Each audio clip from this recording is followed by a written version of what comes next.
പൗലോസ്ലീഹ കൊറിന്തുസുകാർക്ക് എഴുതിയ 1-ാം ലേഖനം 9-ാം അധ്യായം 19-ാം തിരുവചനം. ഞാൻ എല്ലാവരിൽ നിന്ന് സ്വതന്ത്രനാണെങ്കിലും വളരെ പേരെ നേടേണ്ടതിന് ഞാൻ എല്ലാവരുടെയും ദാസനായി തീർന്നിരിക്കുന്നു.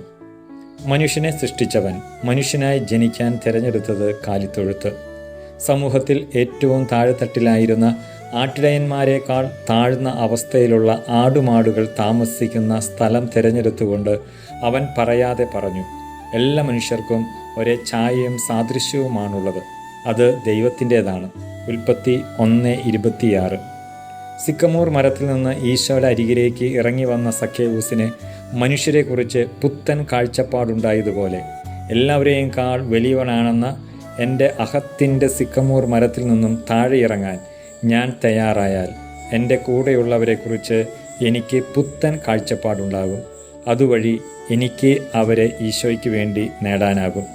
നിങ്ങളിൽ വലിയവനാകാൻ ആഗ്രഹിക്കുന്നവൻ നിങ്ങളുടെ ശുശ്രൂഷകനും നിങ്ങളിൽ ഒന്നാമനാകാൻ ആഗ്രഹിക്കുന്നവൻ നിങ്ങളുടെ ദാസനുമായിരിക്കണം. മത്തായി 20:27.